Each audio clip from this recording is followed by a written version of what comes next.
Halo para pecinta kecepatan, kali ini saya ada di dealer Kawasaki Surapita Unitras ya di Kota Malang, di mana sekarang saya akan mereview motor yang sangat spesial dan sangat jarang juga ya.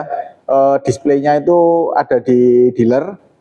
Motornya Superbike kelas 1000 cc ya, sesuai thumbnail sih, yaitu Kawasaki Ninja ZX 10R.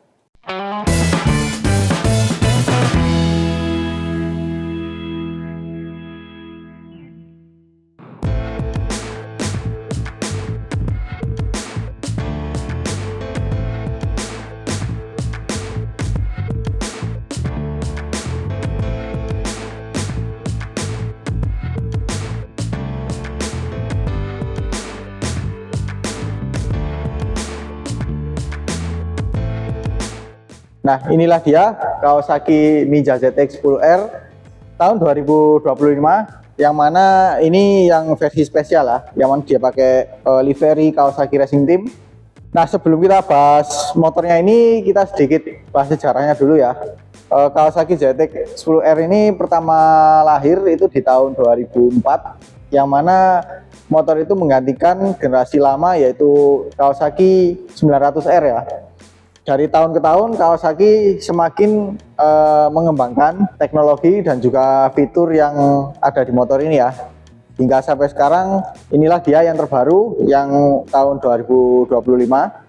Nah, livery Kawasaki Racing Team ini adalah livery yang dipakai di tim balapnya Kawasaki ya, di kejuaraan WSBK, yang mana sekarang ridernya itu ada Axel Bassani dan juga Alex Lowes. Kita akan bahas sejenak untuk bagian liverynya ini ya. Dari warnanya ini pakai warna dasar warna hijau khasnya Kawasaki, dengan dekal atau liverynya perpaduan warna hitam, kuning dan juga putih. Jadi ini kesannya lebih blok ya, lebih tegas. Kalau dibandingkan dengan sebelumnya kan dia lebih abstrak gitu, banyak aksen-aksen hitam, terus garis-garis robotiknya gitu. Kalau ini dia lebih simple namun lebih tegas. Sekarang kita akan bahas untuk bagian bodinya ya, dimana desainnya ini yang paling terasa bagian depan itu perubahannya sangat signifikan dibandingkan dengan model sebelumnya, dimana dia garisnya lebih tajam, lebih kaku gitu. Kalau model sebelumnya kan dia lebih membulat. Nah, seperti apa sih detailnya? Saya akan perlihatkan pada kalian lebih dekat ya. Nah, ini dia untuk penampakan depannya, gimana dia lebih agresif gitu ya, karena di bagian lampunya ini lebih kecil. Kalau model sebelumnya kan dia besar. Dan ini sudah LED, full LED. Jadi makanya dengan penggunaan full LED seperti ini membuat penggunaan bidang lampunya itu nggak butuh lebar. Lalu di atas sini ini ada lampu DRL. Jadi kalau misalnya dinyalakan pertama kali ini akan menyala. Lalu untuk bagian warnanya sendiri kita lihat ini dengan warna dasar hijau ya. Lalu ada livery perpaduan warna hitam, kuning dan putih di kedua sisi. Lalu di atasnya ini ada tempat untuk plat nomor, yang mana ini hanya untuk di Indonesia ya, karena mengikuti regulasi yang ada di negara ini.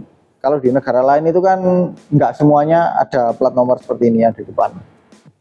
Lalu di sini ada spion, yang mana ini spion salah satu yang jadi favorit ya, karena banyak anak-anak motor mungkin kelas 250 cc bahkan 150 cc pun pakai spion model ZX10 seperti ini. Lanjut bagian windshield. Untuk windshield bawaan dari Kawasaki dia warnanya bening, jadi transparan. Dan untuk windshield motor standar ini sudah termasuk jenong ya. Nah, lanjut untuk detail di bagian samping lampu ya. Nah, di bagian samping lampu ini terdapat tempat untuk mengarahkan angin lah, yang berfungsi sebagai aerodinamis dari motor ini. Jadi semacam ada winglet, cuman sudah terintegrasi. Karena modelnya seperti ini jadi nggak kelihatan ya. Kalau di motor-motor lain, contoh misalkan ya ada di Ducati Panigale itu kan wingletnya benar-benar kelihatan gitu. Kalau ini dia tersembunyi.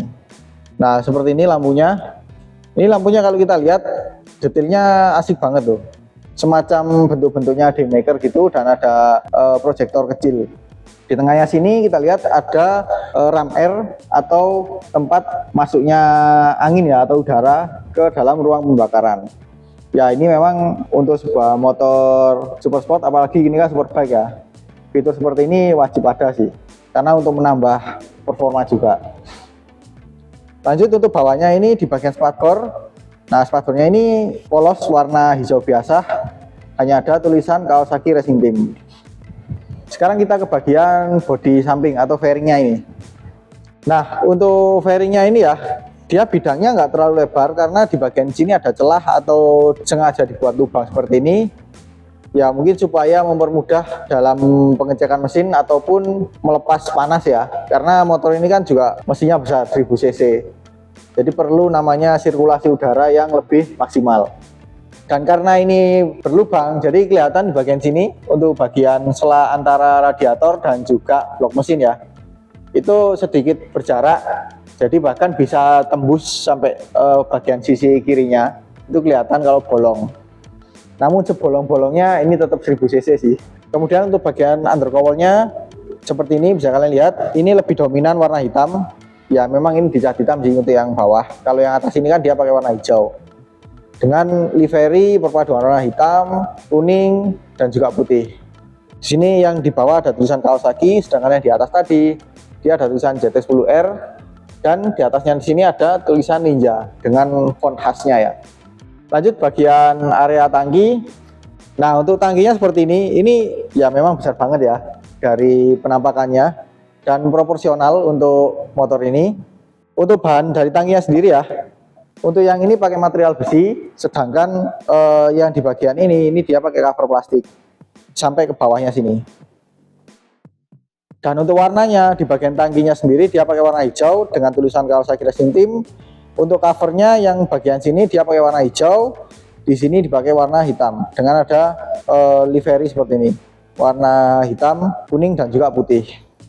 Bahkan menyambung ke bagian tangkinya juga ya. Dan di sini ada tank pad yang berguna untuk melindungi tangki ya, mungkin dari gesekan atau membuat perut kita lebih nyaman ketika menempel di sini. Nah, untuk bodi belakangnya ya, kita bisa lihat seperti ini. Ini bodinya nggak yang lebar-lebar sekali, tapi kalau dilihat ya di bagian sini ini cukup ada tonjolan yang cukup keluar.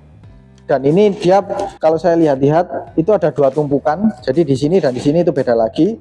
Yang di sini dia pakai warna hitam dengan stiker atau livery warna ini ya, putih dan juga kuning. Sedangkan di bagian sininya ini warna hijau dan ada liverynya juga warna putih, hitam dan juga kuning.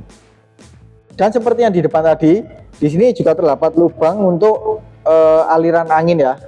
Memang nggak terlalu kelihatan lebar atau besar seperti di Yamaha R1 itu ya. Kalau ini dia lebih kecil. Nah, untuk di belakang sini, belakangnya jok itu ada bodi lagi berwarna hitam seperti ini. Tapi kalau saya raba lagi, ini ternyata dia menyambung ya sampai ke sini. Jadi misal ini dibongkar, itu bodi yang paling bawah adalah bagian hitam ini sampai ke belakang, kemudian ditumpuk lagi dengan bodi warna hijau di sini. Nah, lanjut untuk bagian lampu belakangnya ya.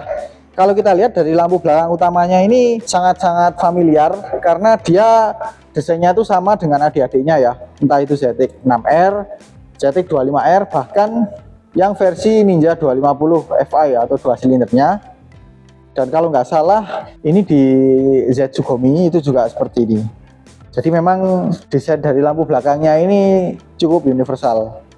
Kemudian untuk spakbornya seperti ini, dia model buntung ya, jadi nggak ada tambahan yang lancip ke bawah seperti ini, karena ya kebanyakan motor-motor sport itu seperti ini sih. Kemudian untuk seinnya sendiri, nah ini seinnya sudah LED dan bentuknya ini kayak seinnya Honda sih, bentuknya seperti ini. Ini nggak tahu ini vendornya sama atau kebetulan saja desainnya mirip dengan vendor yang berbeda.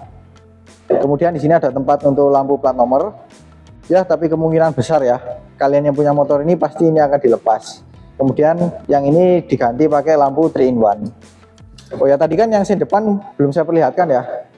Sen depannya tadi ada di bagian spion. Makanya yang saya bilang tadi ini jadi poin yang menarik yang dipakai untuk para anak-anak motor untuk diaplikasikan di motor sportnya. Nah, saya ada yang lupa ya. Kita akan bahas untuk bagian joknya. Nah, untuk joknya ini umum sih, seperti motor sport pada umumnya. Dia pakai model terpisah seperti ini. Dan kalau kita lihat untuk joknya sendiri dia polos. Ini kebetulan ada plastiknya. Saya buka sedikit aja. Nah, seperti ini polos dengan tekstur kulitnya yang agak kasar, sedikit kasar. Jadi supaya tidak licin ya. Dan untuk kontur dari busanya ini seperti kontur joknya Kawasaki pada umumnya sih, terutama yang sport ya. Dia sedikit kaku, tapi dia cukup tebal. Jadi mungkin kalau dipakai untuk sebentar masih oke lah. Kalau untuk lama apalagi touring kurang cocok. Ya memang motornya juga motor superbike juga ya, dimana dia nunduk banget, kurang cocok untuk pakai touring. Tapi untuk sebuah motor sport ini udah termasuk nyaman lah. Kemudian yang belakangnya, nah ini dia dimensinya lebih kecil. Jadi memang bisa dibilang untuk formalitas saja lah. Karena saya jamin kalian yang naik di belakang motor ini akan kerasa kurang nyaman. Ya nggak cuma di ZX10R sih, di motor-motor super sport lain juga seperti itu. Selain rasa kurang nyaman, kalian juga akan merasakan iri ya dengan pengendaranya. Nah tadi juga ada yang lupa, di bagian tutup tangki bahan bakar ini juga sangat universal. Karena sudah cukup umum saya jumpai di motor-motor Kawasaki yang lain. Modelnya rata seperti ini. Oke, kita akan bahas untuk bagian kaki-kakinya ya. Kita mulai dari depan dulu. Dari suspensi, ini sudah pakai suspensi upside down. Ini dari Showa. Nah, secara fisik kita lihat suspensi ini dia pakai warna hitam. Yang mana kalau dari kejauhan itu nggak kelihatan ya, suspensinya jadi kurang terekspos. Tapi yang lebih menarik adalah di bagian sini, ini ada tabung tambahannya berwarna merah dan ada tulisan Showa warna putih seperti ini. Dan ini dia pakai diameter 43 inch, yang mana ini besar banget. Ya proporsional lah ya dengan motor 1000 cc seperti ini. Dan dia sudah full adjustable, jadi bisa disetting meskipun dia masih pakai manual bukan elektrik. Lanjut untuk bagian pengereman, di sini kita lihat remnya sudah disc brake kanan kiri semi floating berdiameter 330 mm, kemudian diapit dengan kaliper Brembo M50 monoblock. Jadi dia sudah radial ya seperti ini.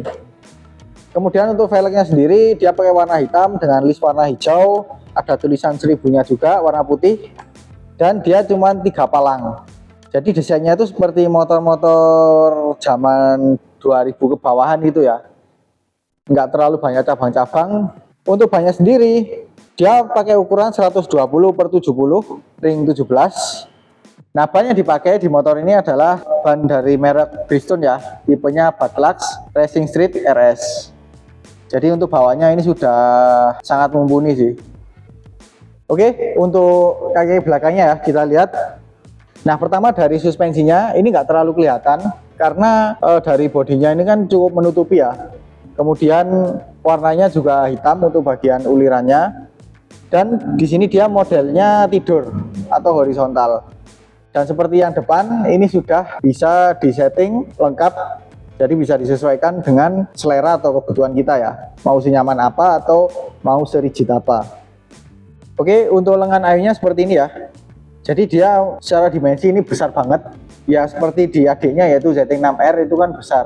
Cuman di ZX6R itu seingat saya besar tapi tanpa lubang, sedangkan di ZX10R ini bagian tengahnya ini ada lubangnya. Ini kebetulan tertutup oleh knalpot ya, jadi terhalangi. Jadi mungkin ini untuk mengurangi beban dari lengan ayun ini sendiri. Ya yang pasti sudah dirancang supaya dia tetap kuat. Warnanya hitam doff seperti ini. Jadi kalau misalkan ini tergores itu sangat susah sekali untuk disembuhkan ya. Kemudian untuk bagian dagernya cukup kecil, ya mungkin sekedar basa-basi ya.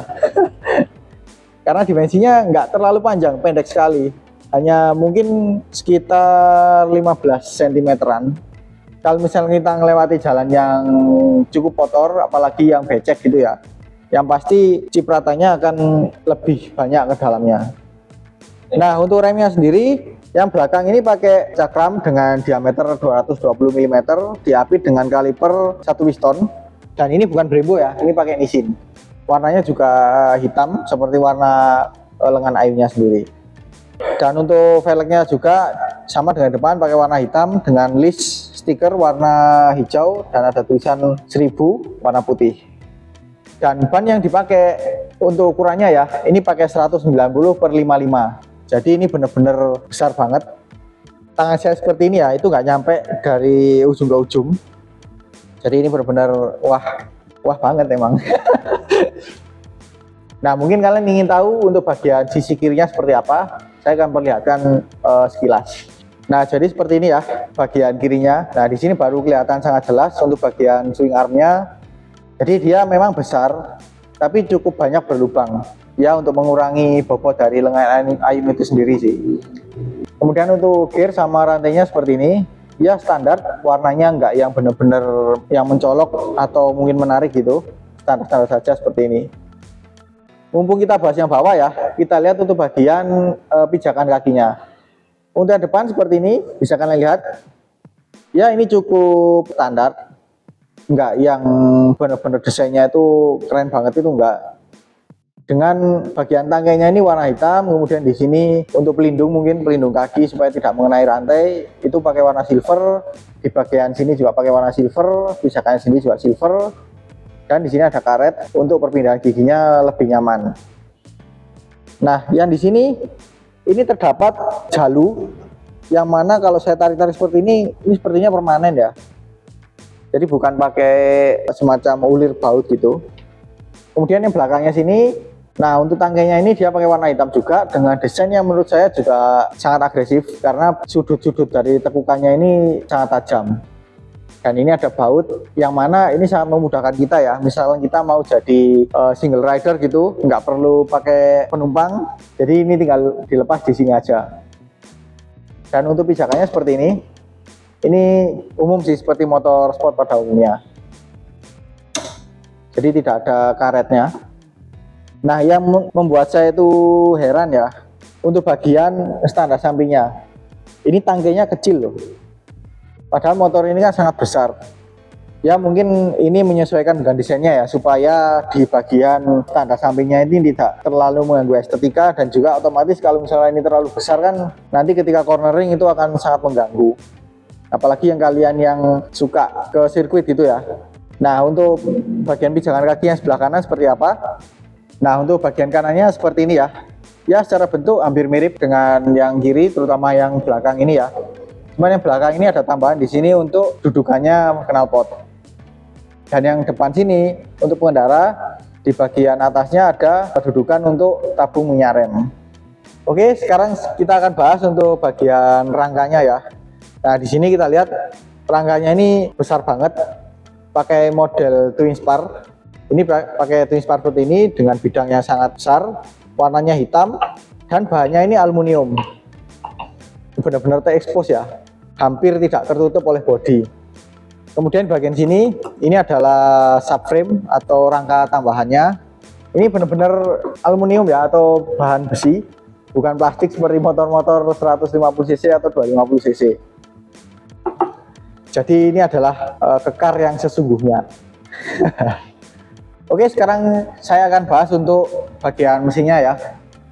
Nah, mesinnya ini yang pasti ini 4 silinder, berkapasitas 998 cc, DOHC 16 katup, berpendingin cairan, dengan diameter kali langkah 76 kali 55 mm, dengan pembandingan kompresi 13:1. Jadi ini benar-benar harus pakai bahan bakar yang oktanya tinggi dan yang pasti kualitas bagus ya, bukan yang oplosan-oplosan. Dan untuk tenaganya sendiri, ini ada dua performa, yang mana kalau kita nggak pakai rem R, tenaganya 203 PS, sedangkan ketika rem R-nya itu aktif, dia menjadi 213 PS. Dan itu dicapai di RPM 13.200. Nah, untuk torsinya sendiri 114,9 Nm di 11.400 rpm. Ya, RPM-nya tinggi ya, wajar karena ini motor sport dan ini juga overbore. Torsi puncaknya itu kita butuh di RPM tinggi. Dan untuk transmisinya dia sudah pakai Kawasaki Quick Shifter. Jadi ketika kita berakselerasi itu tidak perlu tarik kopling. Dan transmisinya ini sudah 6 percepatan ya. Ya, masa mau 5. Nah, untuk dimensinya sendiri ya kita lihat ini benar-benar penuh. Ya mungkin di sini ada terlihat seperti kosong ya. Tapi tetap saja ini 1000 cc bos. Lalu di sini kita lihat ada tutup untuk pengisian oli mesin. Jadi penempatannya masih sangat-sangat manusiawi lah. Beda lagi dengan throttle body ya. Kalau misalnya kita buka throttle body itu harus bongkar ini. Makanya dari segi maintenance harganya lebih mahal karena lebih ribet.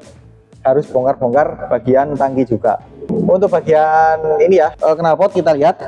Nah, bagian sini ini cukup besar. Cuman karena motor ini juga dimensinya besar ya, jadi nggak yang benar-benar terlalu besar atau bagaimana, dan proporsinya masih oke, nggak terlalu panjang, dan bentuknya ini juga mirip dengan adik-adiknya, entah itu ZX-6R maupun ZX-25R. Namun yang pasti yang membedakan di bagian lubangnya sini, dimana lubang dari pembuangannya itu lebih besar segini. Kalau di ZX-25 atau ZX-6R itu nggak sebesar itu ya, mungkin ya setengahnya atau bahkan kurang dari setengahnya. Kemudian di bawahnya sini ada catalytic converter. Dari sininya nggak terlalu kelihatan sih ya. Mungkin nanti dari sisi kiri kita akan coba perlihatkan. Lalu di sini ada covernya. Dimana untuk bagian sini dan sini itu beda ya bahannya ya. Yang di sini pakai plastik, yang di sini pakai plat. Tapi secara warna sama. Dia pakai warna hitam doff dengan tekstur yang kasar. Oke, kita akan perlihatkan untuk bagian kirinya ya. Seperti apa sih penampakan mesinnya. Nah, untuk sebelah kirinya seperti ini. Bisa kalian lihat ya.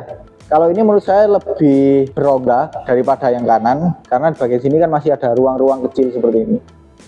Di sini kelihatan untuk bagian leheran knalpotnya itu masih lebih terlihat jelas daripada yang tadi. Nah, untuk sistem pendinginannya dia ada dua, menggunakan cairan dan juga menggunakan oli. Jadi di sini yang atas ada radiatornya untuk air. Dan di bawahnya sini ada untuk oil coolernya. Kemudian di bagian sini ya, nah ini kelihatan catalytic converternya. Daripada yang kanan tadi kan kurang terlihat jelas. Nah ini lebih terlihat. Ukurannya dia nggak terlalu besar, ya cuma segini aja. Namun di bagian sininya kosong, jadi kelihatannya kurang apa ya, memenuhi yang di sini ya. Tapi yang pasti kemungkinan besar kalian jika punya motor ini pasti akan diganti knalpot full system. Ya minimal 3/4 lah biasanya gitu. Sekarang kita akan bahas untuk bagian kokpitnya. Nah, seperti inilah untuk penampakan kokpitnya. Kita akan lihat apa aja sih yang ada di sini. Pertama yang jelas, yang pasti kita akan fokus kepada panel instrumennya ya. Dia sudah TFT, yang bentuknya ini mengingatkan kita pada motor-motor Kawasaki yang lain yang sudah pakai TFT juga. Jadi Z series, ZX series maupun yang Versys ya, kalau nggak salah itu juga modelnya seperti ini secara bentuk. Cuman sayangnya ini kita tidak bisa hidupkan karena ini kan motor display, jadi akinya belum terpasang. Dan di sini ada dua tombol seperti ini untuk mungkin mengatur yang ada di sini nanti. Tanpa di situ pun nanti bisa dioperasikan melalui tombol di sini. Dan di bagian atas ini ada shift light, yang mana ini tidak ada di saudara-saudaranya. Ya bisa dibilang ini jadi ciri eksklusivitasnya lah ya. Oh ya, satu lagi ini yang menurut saya cukup disayangkan ya.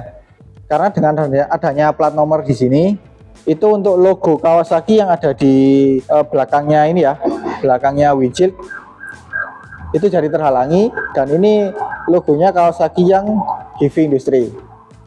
Oke, kembali lagi ke bagian kokpit.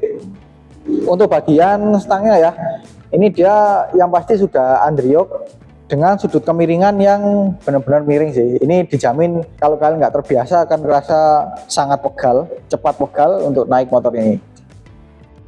Dan untuk bagian ini ya, segitiga atasnya dia pakai warna hitam polos biasa seperti ini, dengan ada logo Kawasaki Heavy Industry. Lalu di sini ada steering damper, jadi sudah bawaannya seperti ini. Dan steering dampernya ini sudah pakai Ohlins ya. Jadi menurut saya untuk sebuah motor standar ini sudah mumpuni. Lalu di sini kita lihat di bagian tutup untuk suspensi depannya, ini ada tempat untuk menyeting preloadnya. Jadi seperti ini. Seperti yang saya bilang tadi, ini pakai manual ya, harus pakai kunci mekanik biasa, bukan pakai elektrik. Lalu di sini ada tempat untuk kunci. Ini kuncinya sudah immobilizer, meskipun dia nggak ada penutup magnet ya. Ya gengsi dong pakai penutup magnet, masa disamakan dengan motor 150 cc. Kemudian untuk bagian stangnya ya, untuk sebelah kiri dulu deh. Nah, untuk bagian hand gripnya ini menurut saya juga cukup standar, yang mana cukup umum kita temui di motor-motor Kawasaki yang lain. Lalu untuk jalurnya sendiri ini cukup panjang seperti ini, warnanya hitam ya. Begitu juga dengan handle couplingnya, ini juga standar seperti ini. Dan ada detail kecil di bagian sini, ada tekukan, yang mana misal motor ini roboh, handle rem ini tidak langsung patah semua ya, atau mungkin bengkok, jadi dia terputus di bagian sini. Lalu untuk bagian tombol-tombol, di sini ada tombol di bagian telunjuk. Untuk pas beam kita tekan, kemudian untuk tekan ke atas atau dorong ke atas itu untuk lampu jauhnya. Kemudian untuk bagian tombol-tombol di sininya lagi ya. Nah, ini tombol untuk mengatur menu, semacam mode kan. Ini kan motor ini punya ride mode dan settingan yang pasti lebih banyak daripada adik-adiknya. Jadi dia bisa dioperasikan melalui tombol di sini. Lalu di sini ada tombol reset dan ini ada tombol untuk cruise control. Meskipun dia motorsport tapi sudah dilengkapi dengan cruise control. Yang mana biasanya motor-motor yang pakai cruise control itu lebih cocoknya ke motor touring ya. Tapi di sini ada. Dan satu lagi, di panel instrumen ini sudah bisa dikoneksikan ke smartphone melalui fitur yang namanya Rideology ya. Kemudian yang lain, di sini ada hazard, di sini ada sein dan klakson. Klaksonnya di bawah sekali. Nah, untuk yang sebelah kanan, untuk hand gripnya sama, modelnya seperti ini, jalurnya juga demikian. Dan untuk tombolnya ini hanya ada dua ya. Tombol untuk engine cut off dan starter yang jadi satu, modelnya geser seperti ini saya sangat suka. Kemudian di bawahnya sini ada tombol select. Nah, ini untuk mengatur di panel instrumen itu tadi. Nah, untuk masteringnya sendiri sudah menggunakan Brembo, cuman ini nggak tahu saya pakai tipenya apa. Demikian juga dengan tabung minyak remnya seperti ini. Nah, untuk fitur yang tertanam di motor ini ya, tadi sedikit-sedikit sudah saya sebutkan, cuman mungkin ada beberapa yang belum saya sebutkan ya. Misalkan untuk economic riding mode, kemudian ada power mode, itu full atau low. Kemudian tadi ada cruise control, kemudian ada Kawasaki engine brake control, yang mana itu mungkin seperti fiturnya Assistant Silver Class gitu ya. Lalu ada KCMF atau Kawasaki Cornering Management Function. Lalu yang pasti ada Kawasaki traction control. Lalu ada juga untuk ABS atau Kawasaki menyebutnya KIBS, Kawasaki Intelligence Anti-Lock Braking System. Nah, untuk harganya ya, kebetulan ini kan saya reviewnya di Malang, jadi saya akan share untuk harga di Malangnya. Nah, harganya itu 584.400. Jadi ya mungkin untuk kalian yang awam harga gitu sangat mahal ya.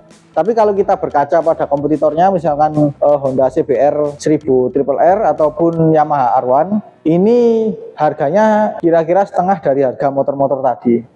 Jadi memang itu sudah jadi nilai plusnya Kawasaki ya, jualan motor besar di Indonesia. Karena line up-nya semua itu harganya masih masuk akal daripada dua merek tadi. Wajar lah ya kalau kita lihat di jalanan itu kebanyakan motor besar itu dari Kawasaki. Dan juga fiturnya juga nggak kalah dengan yang lain. Nah, oke, mungkin seperti itu saja ya video review saya untuk Kawasaki Ninja ZX-10R KRT Edition tahun 2025 ini. Mungkin kalau kalian penasaran ya, terutama kalian rumahnya di Jawa Timur, khususnya Malang Raya, kepo dengan unitnya. Nah, ini kebetulan di Kawasaki Surabita Indras di Kota Malang ada unitnya. Jadi seperti itu aja. Bagaimana menurut kalian untuk motor ini? Kalian tulis komentarnya di bawah ini. Oke, terima kasih telah menonton. Kalau kalian suka dengan video ini, jangan lupa di like. Apabila ada pertanyaan, kritik atau saran, silahkan komen di bawah. Share juga sosial media kalian apabila video ini bermanfaat. Jangan lupa subscribe untuk mengikuti video-video terbaru dari saya. Nyalakan juga tombol loncengnya untuk mendapatkan notifikasi video terbaru dari saya. Follow juga Instagram, TikTok, dan Facebook saya di @mojowibi. Sampai jumpa di video selanjutnya.